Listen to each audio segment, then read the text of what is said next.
一个安静的下午，玛利亚正在家里烤着蛋糕，却不知道她已经被跟踪了3天，而且凶手即将来到她的家里。今天为你带来的故事：恐怖的水管工。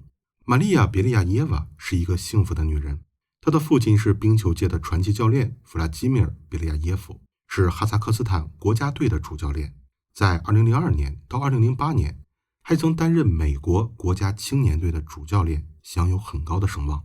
玛利亚自己虽然是一名舞蹈演员，但是因为父亲的影响，嫁给了一名冰球运动员叶夫根尼·法杰耶夫。他曾经带领哈萨克斯坦国家队获得2011年亚运会冠军。2015年春天，叶夫根尼来到了哈萨克斯坦东部城市乌斯季卡梅诺戈尔斯克斯，担任本城的冰球队队长。这座城市也同时是玛利亚的家乡。玛利亚一直随着丈夫去不同的城市打比赛，而这一次他们决定在这座城市里定居下来。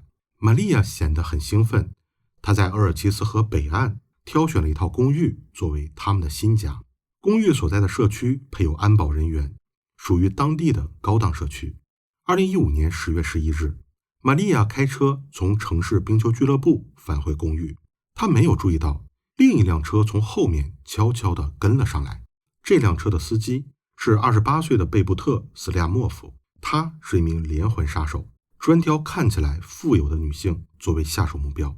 他看到玛利亚衣着考究，坐在一辆昂贵的轿车里，他认为玛利亚一定很有钱，于是他尾随玛利亚来到了他所住的社区入口。门口的保安拦下了贝布特，他的车不能开进去。贝布特决定留在附近，暗地里观察玛利亚的活动规律。但此时的玛利亚完全没有意识到，就在社区的门外有双眼睛正在盯着她。接下来的2天里，玛利亚都正常出门购物，甚至还推着婴儿车，带着2岁的儿子在河边散步。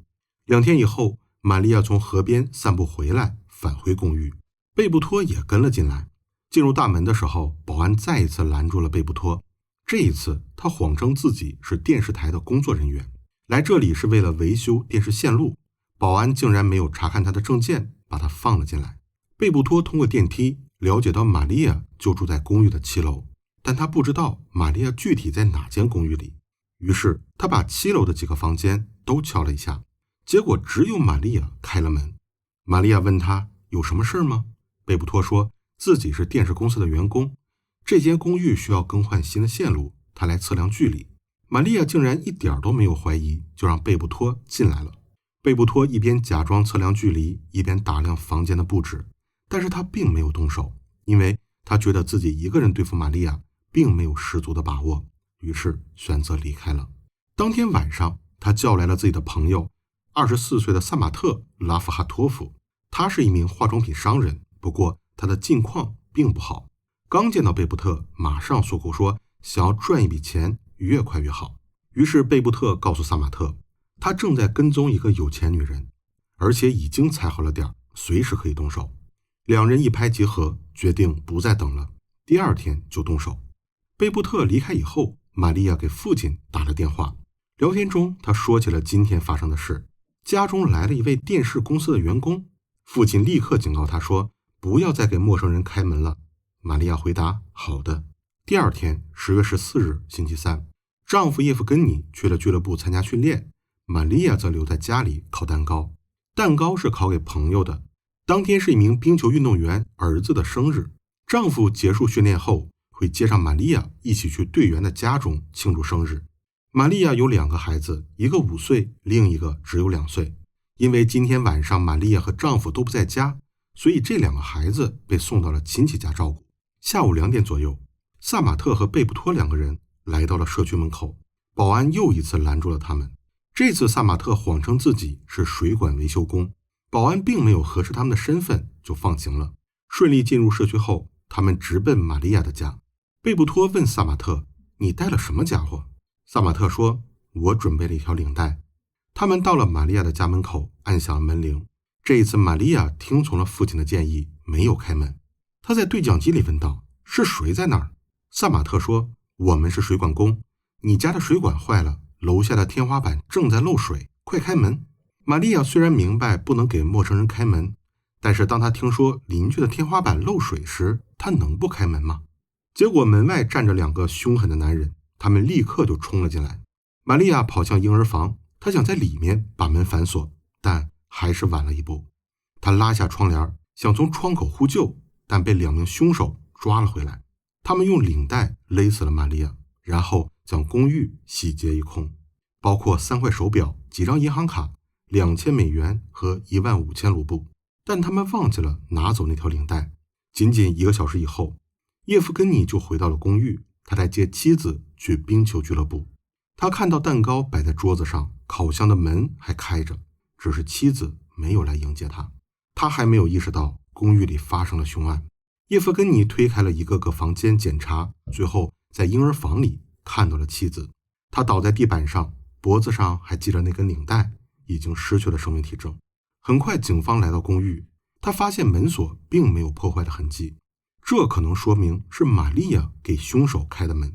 与玛利亚案件类似的情况，同一条街上还发生过一起。就在10个月前，2014年12月29日，警方发现奥尔加·奥莱尼科娃死在了家中，他家中的门锁也没有破坏的痕迹，家中丢失了一件貂皮大衣。奥尔加是阿基姆地区行政部副部长，负责签署重要的财务文件，但奥尔加是一名很有原则的官员，所以他的死，警方认为是与他最近负责的项目有关。但是当地的媒体却不这样认为。曾有一篇报道说，在这座城市里有一名连环杀手在活动，他以富有的女性为目标，尾随到家中实施抢劫杀人。在奥尔加之前还有其他的受害者，例如2014年7月份，另一起案件中，艾琳·穆西娜死在了家中，现场的门锁也没有被破坏，而这2起凶案的嫌疑人一直没有被抓到。警方否认了媒体的猜测，并把奥尔加的案件列为了保密案件。因为他的身份很特殊，所以调查结果一直没有公布。这一次，由于玛利亚来自一个体育明星家族，她的丈夫又刚刚加盟了本地的冰球队，所以她的妻子被杀害，立刻受到了广泛的关注。在案发的3天以后，星期6的晚上，叶夫根尼手缠黑色绷带走上冰面参加冰球比赛，他带领本城的鱼雷队以3-1的成绩战胜了对手。当晚，所有的球迷也手缠绷带，表示对玛利亚的哀悼。案发后，萨马特与贝布托立刻逃离了这座城市，他们前往200公里外的塞米伊城，准备乘坐飞机前往哈萨克斯坦南部城市躲起来。